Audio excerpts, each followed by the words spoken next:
Hey guys, what's going on? This is Mina, and in this video, I'm going to talk about one of my favorite subjects of all time, negotiation. We're going to talk about 4 basic yet underrated steps or tips or whatever you want to call them on negotiation with real estate. Well, you could use them with anything else, not only real estate, but in this specific case, it's going to be real estate.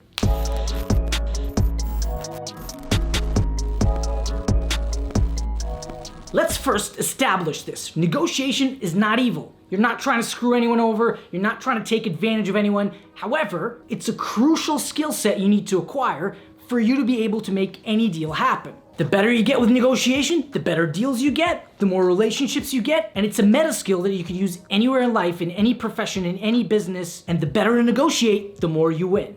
So I love negotiation. I love it. It's a fun game to me. This is my favorite part of real estate, is just negotiating a deal, and it's this fun game of mental chess between you and a seller in which if you play your cards right, we just said chess, and if you play your cards right, you will end up with something that you want. Well, how did it work for me? So in 2020, which was my first year in real estate investing, I acquired over $12 to $13 million worth of real estate. And do you think I have like $3-4 million lying in the bank? No, not even close. But here's where negotiation comes into play. I was able to negotiate a lot of creative financing options with a lot of sellers. I've managed to get properties 70% of their value, 60% of the value, and in some cases, and most importantly, 110% of their value, which may sound stupid. However, negotiation isn't always about just getting the price lower. Just get the price. It's not only that. You need to get value. You get value where you can by understanding the seller and what they want. This is not about you. This is about you understanding the guy that you're talking to. And with that said, let's get into our 4 points. Number 1, establishing credibility and rapport. This is extremely underrated. For some reason, I find that when most people go into talking about a building or buying something or whatever, they don't bother with this part too much. However, this is the basis on which any negotiation is built. Well, successful one at least. And that goes if you're talking to the seller direct, you're talking to a realtor, it doesn't matter. You need to first establish rapport and credibility. Understand the person you're calling doesn't know who you are. They don't know your intentions, they don't know what you want, and they probably have a lot of calls just like the one you made. You're not special. Okay, so what do? Get on the call, or the meeting, or whatever it is, introduce yourself. Hi, my name is Mina, and this is what I do. I'm a real estate investor, I'm a blah blah blah. Then establish a little bit of credibility, say what you're doing. I'm an investor, I've been investing for X amount of years, or I'm a new investor, I've researched 150 deals. I ran numbers on all the market. Give some sort of credibility. People like to talk to people with authority. So establish credibility, say what you're about and what you're planning to do. Don't be cocky about it. However, you need to show them that you're serious and you're not wasting their time, because that's the first thing they're afraid of. You're a tire kicker.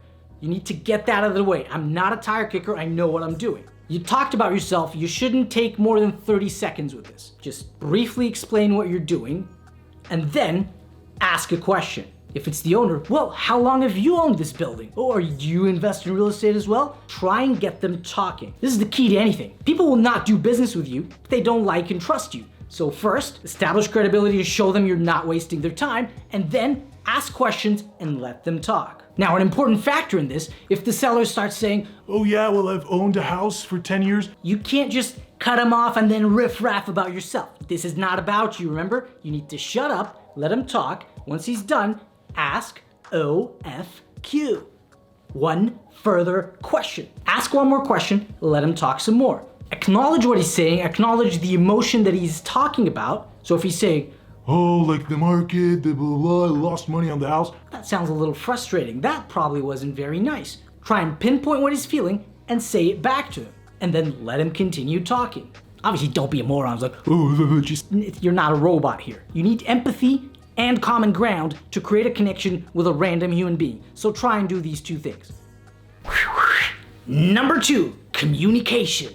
I know we touched upon that in part number 1, which was building rapport. However, I cannot stress the importance of this step. Communication happens when you listen, not when you talk.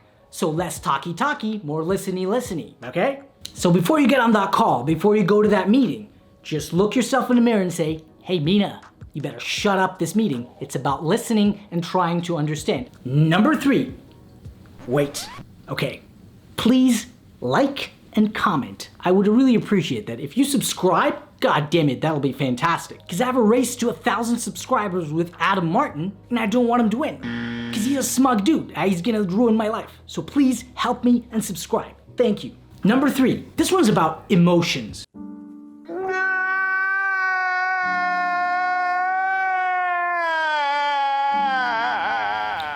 Now, this may come to a surprise to you, but that seller is a human being. And human beings are emotional. Whether you like it or not, you're emotional too. Most of our decisions are based first on emotions, and then logic comes in to justify that emotion. However, emotions are always stronger than logic. And this topic, we could go for hours to talk about it. However, let's remember 2 important things in a negotiation. Number 1, they need to feel that they're winning. This is not about your ego. This is not about, you need to make them feel that they won. Well, how do I give them that? Maybe his numbers are not correct. I understand.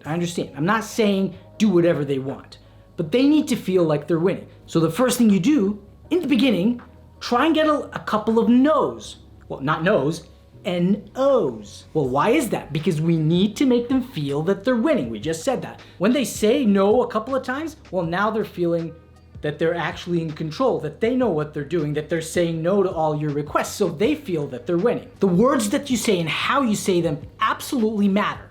I know you think you're just spitting out numbers and you're talking logical. However, that's not always very effective because again, the seller is human. So let me give you an example of this. On a deal of mine, I was negotiating with a seller, and after I did my due diligence and everything, I found that I need $20,000 less to make things work. Now, which way would have been better for me to say that? Listen, Mr. Seller, $20,000 is gonna be necessary for me to make this deal work. It will not work without it, blah, blah, blah. That is number 1. However, my chances are much slimmer with this attitude and how I'm saying it, even though I'm saying the exact same thing. However, the other approach is be very precise with your number, acknowledge their feelings, and give your reason or your why. Example, hey, Mr. Seller, so I found some issues with the roof and the plumbing that were unexpected, and after some research, I found that they cost $19,789. However, after checking all my resources and running my numbers multiple times, I found out that this is gonna be very hard to make work unless I get this money back.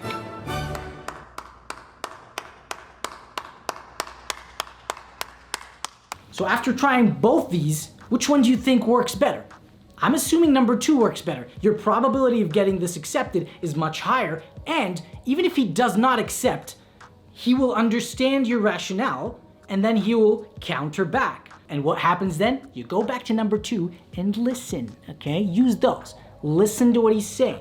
No, I can't do that because blah, blah, blah. Okay. You need to be prepared that he may say no and other things that you're willing to ask for to compensate for this issue. But remember something, if he says no, now he feels like he won, and he'll still give you something else. Try and be as detached from the conversation as possible, as if you're listening as a third party, as if you're telling this story to a friend and giving him advice on how to do it, because obviously we're all very good at giving advice when we're not in the goddamn situation. So in general, when you're stuck, when you don't know where to go, use the 3-step process. Acknowledge what they're saying, so understand it, pinpoint what they're feeling and reflect that.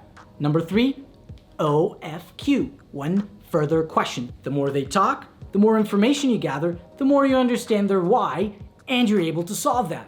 Number 4, don't shy away from asking for stuff. Most people I see just are afraid to injure the relationship, are afraid to get a no. It's fine. You built rapport, you listened, you did everything that you have to, but still, this is a business and you need to make your deal work. You need the numbers to work in your favor. So now comes the time where you gain back the power that you gave him when he said a bunch of no's.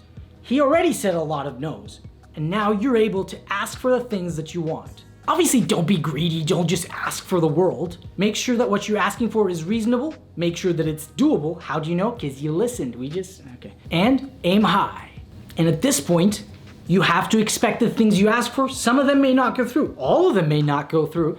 Be sure to have a list of things that you can replace. You can switch this with that. Well, how about this? Well, how about this? The onus is on you to be creative, not the seller. The seller just wants to sell. So you got him this far. This is a buying signal. He's been talking to you for several weeks. You have an offer in. You have an accepted offer, whatever it is. These are all buying signals. Now you need to step up, ask for what you want, and try and make sure that it works. Anyways, this subject of negotiation can go on for hours, and there are multiple strategies and a lot of things that I've learned and a lot of things that I still have to learn to be able to perfect this, because it's a meta skill that you can use anywhere and in any career whatsoever. So make sure to brush up on your negotiation skills. And again, the only way to learn this is to actually just go and do it. You can read books, you can watch videos, but you need to train yourself. Negotiate with yourself in the mirror. Talk to random people. Go negotiate in a Starbucks. No, man, you can't negotiate. Yes, you can. Okay? Yes, you can. I negotiate everywhere. I always get something. Doesn't have to be monetary, doesn't have to be a discount, but you're gonna get something. And if you don't, well, you learn something and ask again. One further question. Cool. If I'm gonna ask you one further question, did you actually like? You didn't. Anyways, thanks very much. We'll see you in the next one.